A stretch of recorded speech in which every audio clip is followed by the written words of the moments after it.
हे मेरी पूजनीय माताओं, आपको मेरा नमन और आपके गर्भ में पल रहे नन्हे शिशु को भी मेरा वंदन।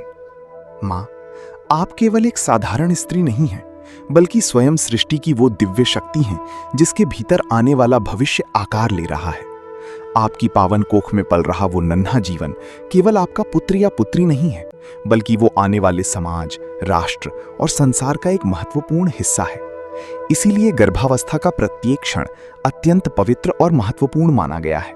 हमारे ऋषि मुनियों ने हजारों वर्ष पहले ही ये समझ लिया था कि गर्भस्थ शिशु केवल भोजन से नहीं, बल्कि माँ के विचारों, भावनाओं, व्यवहार, वातावरण और आध्यात्मिक चिंतन से भी प्रभावित होता है। माँ जो देखती है, जो सुनती है, जो सोचती है और जो महसूस करती है, उसकी सूक्ष्म तरंगें गर्भस्थ शिशु तक पहुंचती हैं। इसीलिए यदि माँ भगवान श्री कृष्ण के दिव्य चरित्र, उनके ज्ञान और श्रीमद् भगवद गीता के अमृतमय उपदेशों का श्रवण करती है, तो उसके गर्भ में पल रहा शिशु भी उन श्रेष्ठ संस्कारों को ग्रहण करता है। आज की ये गर्भ संस्कार कथा भगवान श्री कृष्ण के ज्ञान, प्रेम, साहस, करुणा, धर्म और भक्ति से भरी हुई है। इसे सुनते समय अपने मन को शांत रखें, भगवान श्री कृष्ण का स्मरण करें और अनुभव करें कि ये दिव्य ज्ञान आपके गर्भस्थ शिशु तक पहुंच रहा है। बहुत समय पहले मथुरा नगरी में कंस नाम का एक अत्याचारी राजा शासन करता था। उसकी शक्ति बहुत बड़ी थी, लेकिन उसका मन भय से भरा हुआ था। जब उसकी बहन देवकी का विवाह वसुदेव जी के साथ हुआ, तब आकाशवाणी हुई कि देवकी का 8वां पुत्र कंस के विनाश का कारण बनेगा। ये सुनते ही कंस भयभीत हो गया। उसने देवकी और वसुदेव को कारागार में बंद कर दिया। माँ, इस घटना से हमें एक बहुत बड़ा संस्कार मिलता है कि भय मनुष्य की बुद्धि को नष्ट कर देता है। जब मनुष्य भय में जीता है, तब वो सही और गलत का भेद भूल जाता है। दूसरी ओर देवकी और वसुदेव ने कठिन परिस्थितियों में भी भगवान पर विश्वास नहीं छोड़ा। उन्होंने धैर्य रखा, संयम रखा और अपने मन को ईश्वर के चरणों में समर्पित रखा।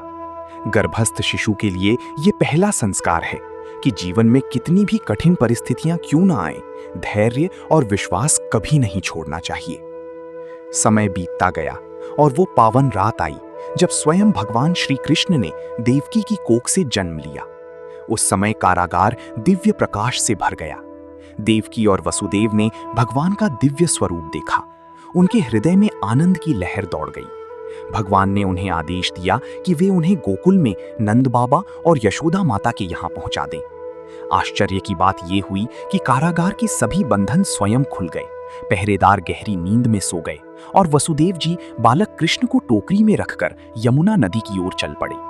तेज वर्षा हो रही थी, लेकिन शेषनाग ने अपने फनों से भगवान की रक्षा की। यमुना नदी भी भगवान के चरण स्पर्श के लिए उठी और फिर मार्ग देने के लिए शांत हो गई। माँ, ये घटना हमें सिखाती है कि जब जीवन में भगवान का आशीर्वाद होता है, तब असंभव प्रतीत होने वाले कार्य भी संभव हो जाते हैं।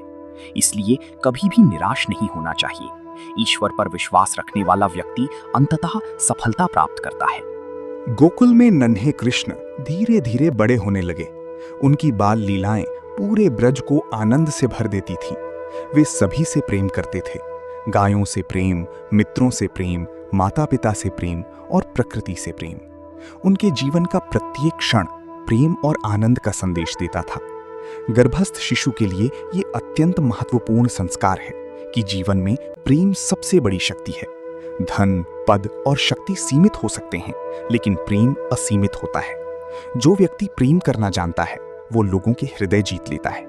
इसलिए माँ, अपने गर्भस्थ शिशु के लिए प्रेमपूर्ण विचार रखें। क्रोध, ईर्ष्या और द्वेष से दूर रहें।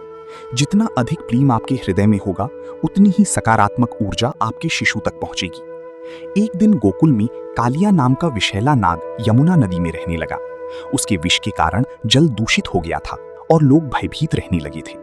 तब बालक श्री कृष्ण यमुना में कूद पड़े और कालिया नाग के फनों पर नृत्य करने लगे। अंत में कालिया नाग ने भगवान के सामने समर्पण कर दिया। ये कथा हमें सिखाती है कि जीवन में भय से भागना नहीं चाहिए। समस्याओं का सामना साहस के साथ करना चाहिए।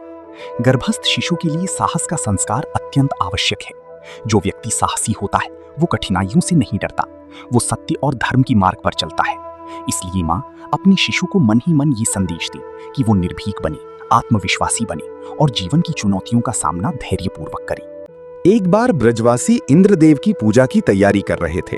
तब श्री कृष्ण ने उन्हें समझाया कि हमें प्रकृति और गोवर्धन पर्वत का सम्मान करना चाहिए, क्योंकि वही हमारी रक्षा और पालन करते हैं। लोगों ने उनकी बात मानी और गोवर्धन पूजा की। इससे इंद्र क्रोधित हो गए और उन्होंने भयंकर वर्षा आरंभ कर दी। तब नन्हे श्री कृष्ण ने अपनी छोटी उंगली पर गोवर्धन पर्वत उठा लिया और पूरे ब्रज की रक्षा की। 7 दिनों तक सभी लोग पर्वत के नीचे सुरक्षित रहे। ये घटना हमें सिखाती है कि सच्चा नेतृत्व दूसरों पर अधिकार जमाने में नहीं, बल्कि उनकी रक्षा और सेवा करने में है। जो दूसरों के लिए खड़ा होता है वही वास्तव में महान कहलाता है। गर्भस्थ शिशु के लिए ये संस्कार अत्यंत महत्वपूर्ण है कि वो जीवन में केवल अपने बारे में ना सोचे, बल्कि दूसरों की सहायता करने वाला, करुणामय और सेवाभावी बने। समय के साथ भगवान श्री कृष्ण बड़े हुए और उन्होंने धर्म की स्थापना के लिए अनेक कार्य किए। अंततः महाभारत का महान युद्ध आरंभ होने वाला था। युद्ध भूमि में अर्जुन अपने ही संबंधियों, गुरुओं और मित्रों को सामने देखकर विचलित हो गए। उनके हाथ कांपने लगे और उन्होंने अपना धनुष नीचे रख दिया। तब भगवान श्री कृष्ण ने उन्हें वो दिव्य ज्ञान दिया जिसे आज पूरी दुनिया श्रीमद् भगवत गीता के नाम से जानती है। श्री कृष्ण ने अर्जुन को समझाया कि मनुष्य का अधिकार केवल कर्म करने पर है, फल पर नहीं। यदि मनुष्य अपना कर्तव्य पूरी निष्ठा और ईमानदारी से करता रहे तो उसे सफलता अवश्य मिलती है। ये शिक्षा गर्भस्थ शिशु के लिए अत्यंत मूल्यवान है। उसे ये संस्कार मिलता है कि जीवन में परिश्रम करना चाहिए, ईमानदारी से अपना कर्तव्य निभाना चाहिए और परिणाम की चिंता में अपना मन नहीं उलझाना चाहिए। श्री कृष्ण ने गीता में ये भी कहा कि आत्मा न कभी जन्म लेती है और न कभी मरती है। शरीर बदलता है, लेकिन आत्मा शाश्वत है। ये ज्ञान मनुष्य के भीतर से भय को समाप्त करता है। जब मनुष्य समझ जाता है कि वो केवल शरीर नहीं, बल्कि एक अमर आत्मा है, तब उसके जीवन में आत्मविश्वास और स्थिरता आ जाती है। माँ, जब आप ये ज्ञान सुनती हैं, तब आपके मन में भी शांति का अनुभव होता है और वही शांति आपके गर्भस्थ शिशु तक पहुंचती है। इसलिए गर्भावस्था में जितना संभव हो सकारात्मक विचारों, भक्ति, प्रार्थना और आध्यात्मिक ज्ञान के साथ समय बिताना चाहिए। श्री कृष्ण ने यह भी बताया कि मनुष्य जैसा सोचता है वैसा ही बनता है। यदि मन में अच्छे विचार होंगे तो जीवन भी अच्छा बनेगा। यदि मन में नकारात्मकता होगी तो उसका प्रभाव जीवन पर भी दिखाई देगा। इसलिए माँ, अपने विचारों को पवित्र रखें, अच्छे ग्रंथ पढ़ें, भजन सुनें, भगवान का नाम जपें और अपने गर्भस्थ शिशु के लिए शुभ भावनाएं रखें। आपके विचार ही उसके भविष्य की नींव बन रहे हैं। आज आपके हृदय में जो संस्कार हैं, वही कल आपके बच्चे के चरित्र में दिखाई देंगे। इसलिए प्रेम बोइए, श्रद्धा बोइए, भक्ति बोइए, सत्य बोइए और करुणा बोइए, क्योंकि यही बीज आगे चलकर एक महान, संस्कारी, बुद्धिमान और श्री कृष्ण के समान गुणों वाले व्यक्तित्व का निर्माण करेंगे। माँ, जब भगवान श्री कृष्ण अर्जुन को गीता का ज्ञान दे रही थी, तब उन्होंने केवल युद्ध भूमि की समस्या का समाधान नहीं किया था, बल्कि संपूर्ण मानव जीवन के लिए मार्गदर्शन दिया था। उन्होंने अर्जुन से कहा कि मनुष्य का सबसे बड़ा शत्रु बाहर नहीं, बल्कि उसके अपने भीतर छिपी हुई काम, क्रोध, लोभ, मोह और अहंकार है। जो व्यक्ति इन पर विजय प्राप्त कर लेता है, कि जो मनुष्य अपने मन को नियंत्रित कर लेता है, वो संसार में किसी भी ऊंचाई को प्राप्त कर सकता है। मन अत्यंत चंचल होता है, कभी प्रसन्न होता है, कभी दुखी होता है, कभी उत्साहित होता है, कभी निराश हो जाता है। लेकिन जो व्यक्ति अपने मन को साध लेता है, वो परिस्थितियों का दास नहीं बनता, बल्कि उनका स्वामी बन जाता है। माँ, गर्भावस्था में मन को शांत रखना इसलिए भी आवश्यक है क्योंकि आपका मन ही आपके शिशु का पहला विद्यालय है। यदि आपका मन शांत रहेगा तो शिशु के भीतर भी स्थिरता और संतुलन के संस्कार विकसित होंगे। यदि आपका मन भगवान की भक्ति में रहेगा तो शिशु के भीतर भी आध्यात्मिकता का बीज अंकुरित होगा। एक बार भगवान श्री कृष्ण ने अपने प्रिय मित्र सुदामा को जीवन का एक अद्भुत संदेश दिया। सुदामा अत्यंत निर्धन थे, लेकिन उनके हृदय में भगवान के प्रति अटूट प्रेम था। जब वे श्री कृष्ण से मिलने द्वारका पहुंचे, तब भगवान स्वयं दौड़कर अपने मित्र को गले लगाने आए। उन्होंने सुदामा के चरण धोए और उन्हें अत्यंत सम्मान दिया। ये देखकर सभी आश्चर्यचकित रह गए। इस घटना से हमें ये शिक्षा मिलती है कि भगवान बाहरी रूप, धन या वैभव को नहीं देखते, बल्कि हृदय की पवित्रता को देखते हैं। गर्भस्थ शिशु के लिए ये संस्कार अत्यंत आवश्यक है कि वो कभी किसी का मूल्य उसके धन, वस्त्र या पद से ना लगाए, बल्कि उसके गुणों और चरित्र से पहचाने। से जोड़ लेता है। उसके जीवन में भय, चिंता और असुरक्षा धीरे धीरे समाप्त होने लगती हैं। संसार की वस्तुएं नश्वर हैं, धन आज है, कल नहीं हो सकता। शरीर आज स्वस्थ है, कल बीमार हो सकता है। परिस्थितियां हर क्षण बदल सकती हैं, लेकिन भगवान से जुड़ा हुआ मन कभी अकेला नहीं होता। इसलिए मां अपने गर्भस्थ शिशु के लिए केवल भौतिक सुखों की नहीं, बल्कि आध्यात्मिक समृद्धि की भी कामना करें, क्योंकि ज्ञान, विवेक, करुणा और भक्ति ऐसे खजाने हैं जिन्हें कोई कभी छीन नहीं सकता। आज यदि अभिमन्यु की कथा हमें प्रेरित करती है, यदि प्रहलाद की भक्ति हमें चमत्कृत करती है, यदि ध्रुव की तपस्या हमें आश्चर्यचकित करती है, तो उसके पीछे बचपन और गर्भकाल में प्राप्त हुए संस्कारों की शक्ति थी। यही कारण है कि हमारे शास्त्र गर्भ संस्कार को इतना महत्व देते हैं। माँ की विचार, माँ का भोजन, माँ का आचरण, माँ की वाणी और माँ का आध्यात्मिक चिंतन। माँ, याद रखिए, जब भी आप श्री कृष्ण का नाम प्रेम से लेती हैं, जब भी गीता का एक श्लोक सुनती हैं, जब भी किसी के लिए शुभकामना करती हैं, जब भी अपने मन को प्रेम और करुणा से भरती हैं, तब आपके गर्भस्थ शिशु के भीतर भी वही दिव्य संस्कार अंकुरित हो रहे होते हैं। इसलिए आने वाले प्रत्येक दिन को एक अवसर मानिए, प्रत्येक प्रार्थना को एक संस्कार मानिए, प्रत्येक सकारात्मक विचार को एक उपहार मानिए और प्रत्येक क्षण भगवान श्री कृष्ण के चरणों में समर्पित करके अपने गर्भस्थ शिशु के उज्जवल, संस्कारी, बुद्धिमान, करुणामय और धर्ममय भविष्य की नींव रखिए। यही गर्भ संस्कार का सार है, यही गीता का संदेश है और यही भगवान श्री कृष्ण की दिव्य प्रेरणा है। माँ, भगवान श्री कृष्ण के जीवन का एक और अत्यंत महत्वपूर्ण संदेश ये है कि परिस्थितियां चाहे कितनी भी कठिन क्यों ना हो, मनुष्य को अपने कर्तव्य और अपने सद्गुणों का त्याग नहीं करना चाहिए। श्री कृष्ण का जन्म कारागार में हुआ, उनका बचपन अनेक संकटों के बीच बीता, उनके जीवन में अनेक चुनौतियां आईं, लेकिन उन्होंने कभी शिकायत नहीं की। उन्होंने प्रत्येक परिस्थिति को अवसर में बदला और हर कठिनाई के बीच भी लोगों को प्रेम, आशा और धर्म का मार्ग दिखाया। ये शिक्षा गर्भस्थ शिशु के लिए अत्यंत मूल्यवान है, क्योंकि जीवन में ऐसा कोई व्यक्ति नहीं है जिसे संघर्षों का सामना ना करना पड़े। लेकिन महान वही बनता है जो संघर्षों के सामने टूटता नहीं, बल्कि उनसे सीखकर और अधिक मजबूत बनता है। माँ, जब आप अपने गर्भस्थ शिशु से बात करें, तब उसे ये अवश्य कहें, मेरे बच्चे, जीवन में यदि कभी कठिन समय आए तो घबराना मत, भगवान श्री कृष्ण को याद करना।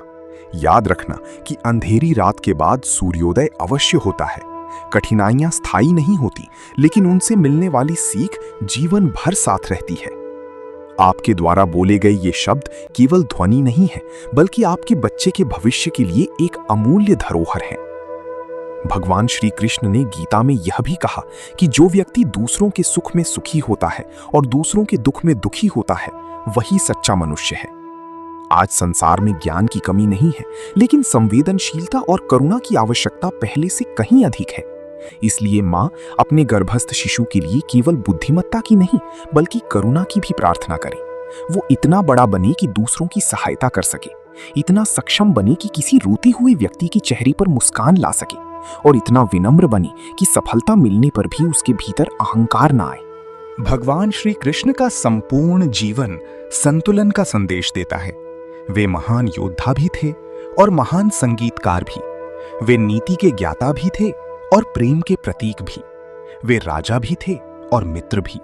वे गुरु भी थे और सेवक भाव रखने वाले भी। इससे हमें ये शिक्षा मिलती है कि जीवन में केवल एक गुण पर्याप्त नहीं होता। मनुष्य को ज्ञान के साथ विनम्रता, शक्ति के साथ दया, सफलता के साथ सेवा और बुद्धि के साथ भक्ति भी रखनी चाहिए। गर्भस्थ शिशु के लिए यही पूर्ण विकास का मार्ग है। मां, अब अपने मन में वृंदावन की कल्पना कीजिए। चारों ओर हरियाली है, यमुना का शांत तट है, मधुर पवन बह रही है, दूर कहीं बांसुरी की मधुर ध्वनि सुनाई दे रही है। भगवान श्री कृष्ण अपने हाथों में बांसुरी लिए खड़े हैं। उनके चेहरे पर दिव्य मुस्कान है। वे आपके गर्भस्थ शिशु को प्रेम से देख रहे हैं और उसे आशीर्वाद दे रहे हैं। उनकी बांसुरी से निकलने वाली प्रत्येक मधुर ध्वनि आपके शिशु के मन को शांति, प्रेम और आनंद से भर रही है। आपके गर्भ में पल रही वो नन्ही आत्मा इस दिव्य वातावरण में सुरक्षित, प्रसन्न और ईश्वर की कृपा से आच्छादित है। मां, इस समय अपने हृदय में एक संकल्प लीजिए। संकल्प लीजिए कि आप अपने विचारों को पवित्र रखेंगी। संकल्प लीजिए कि आप व्यर्थ के भय, चिंता और नकारात्मकता को अपने ऊपर हावी नहीं होने देंगी। संकल्प लीजिए कि आप अपने गर्भस्थ शिशु को प्रेम, भक्ति, सत्य, करुणा और सदाचार के संस्कार देंगी, क्योंकि बच्चे को दिया गया सबसे बड़ा उपहार महंगे वस्त्र, खिलौने या धन नहीं, बल्कि श्रेष्ठ संस्कार होते हैं। धन जीवन को सुविधाजनक बना सकता है, लेकिन संस्कार जीवन को महान बनाते हैं।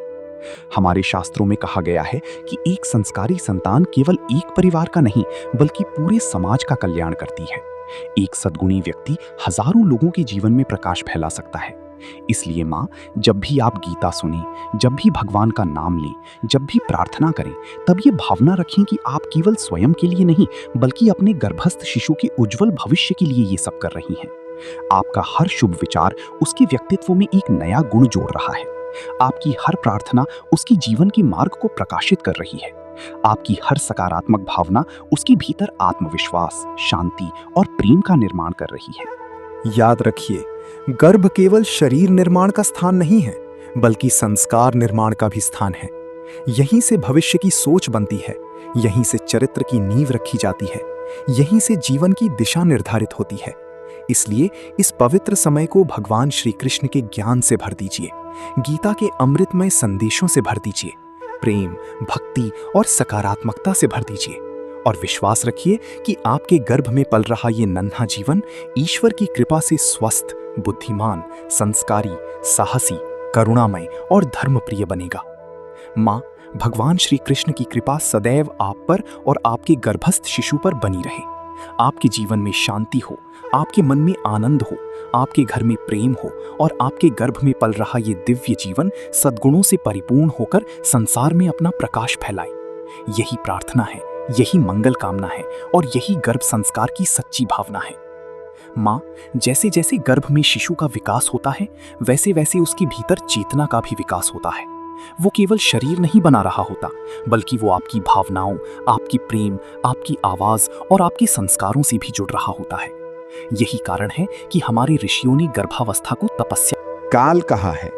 ये वो समय है जब एक माँ अपने विचारों के माध्यम से भविष्य का निर्माण कर सकती है।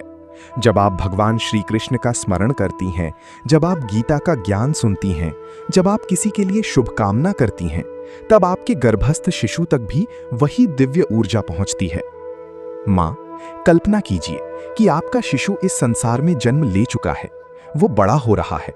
उसके भीतर सत्य बोलने का साहस है, उसके हृदय में करुणा है, उसके मन में भगवान के प्रति श्रद्धा है। वो अपने माता पिता का सम्मान करता है, वो किसी का बुरा नहीं सोचता, वो दूसरों की सहायता करने में प्रसन्नता अनुभव करता है, वो कठिन परिस्थितियों में भी धैर्य नहीं खोता। यदि ऐसा व्यक्तित्व बनता है तो समझ लीजिए कि गर्भकाल में दिए गए संस्कार सफल हुए हैं, क्योंकि महान व्यक्तित्व अचानक नहीं बनते, उनकी नींव बहुत पहले रखी जाती है। भगवान श्री कृष्ण ने अपने जीवन से ये भी सिखाया कि मनुष्य को हमेशा सीखते रहना चाहिए। ज्ञान का कोई अंत नहीं है। जो व्यक्ति सीखना बंद कर देता है, उसका विकास भी रुक जाता है। इसलिए माँ, अपने गर्भस्थ शिशु के लिए ये प्रार्थना कीजिए कि वो सदैव ज्ञान का प्रेमी बने, सत्य का खोजी बने और जीवन भर सीखने की भावना बनाए रखे। संसार में सबसे बड़ा धन ज्ञान है, क्योंकि ज्ञान ही मनुष्य को सही और गलत का भेद सिखाता है। ज्ञान ही उसे सफलता का मार्ग दिखाता है और ज्ञान ही उसे विनम्र बनाता है। माँ, ये भी याद रखिए कि गर्भावस्था के दौरान केवल अच्छा सुनना ही नहीं, बल्कि अच्छा बोलना भी आवश्यक है। आपकी वाणी में प्रेम होना चाहिए, आपके शब्दों में मधुरता होनी चाहिए। क्रोध, कटुता और नकारात्मकता से जितना दूर रहेंगी, उतना ही आपके शिशु के लिए लाभकारी होगा। घर का वातावरण शांत, प्रेमपूर्ण और सकारात्मक रखने का प्रयास कीजिए। जहां भगवान का नाम लिया जाता है, जहां अच्छे विचारों की चर्चा होती है, जहां प्रेम और सम्मान का वातावरण होता है, वहां जन्म लेने वाली संतान भी उन्हीं गुणों को सहज रूप से ग्रहण करती है। और माँ, एक बात सदैव स्मरण रखिए, आपका शिशु पूर्णता लेकर नहीं आएगा, लेकिन आपके संस्कार उसे महान बनने की दिशा अवश्य देंगे। इसलिए स्वयं को किसी प्रकार के भय, अपराधबोध या चिंता में ना डालें। प्रेम से, श्रद्धा से और विश्वास के साथ इस दिव्य यात्रा को पूरा कीजिए। भगवान श्री कृष्ण पर भरोसा रखिए। प्रतिदिन कुछ समय प्रार्थना कीजिए, गीता के कुछ श्लोक सुनिए, अपने शिशु से प्रेम पूर्वक बात कीजिए और उसे ये अनुभव कराइए कि वो ईश्वर का प्रिय अंश है। अंत में मैं भगवान श्री कृष्ण से यही प्रार्थना करता हूँ कि आपकी कोख में पल रहा ये नन्हा जीवन स्वस्थ, तेजस्वी, बुद्धिमान, संस्कारी, धर्मप्रिय, करुणामय और समाज का कल्याण करने वाला बने। उसके जीवन में सदैव सत्य का प्रकाश रहे, उसके हृदय में भक्ति का दीपक जलता रहे और उसके कदम हमेशा अच्छे मार्ग पर आगे बढ़ते रहें। आपकी गर्भावस्था सुखमय हो, आपका मन शांत रहे और भगवान की कृपा आप दोनों पर सदैव बनी रहे। यदि आपको ऐसी ही गर्भ संस्कार, श्रीमद् भगवद गीता, आध्यात्मिक ज्ञान और जीवन को सकारात्मक दिशा देने वाली प्रेरणादायक कथाएं पसंद आती हैं तो हमारे चैनल माइंड ग्लो ज्ञान को अवश्य सब्सक्राइब करें। आपके एक सब्सक्राइब से हमें ऐसी और भी ज्ञानवर्धक एवं प्रेरणादायक सामग्री आप तक पहुंचाने की प्रेरणा मिलती है। और कमेंट में अवश्य लिखें, जय श्री कृष्ण, राधे राधे, जय श्री कृष्णा।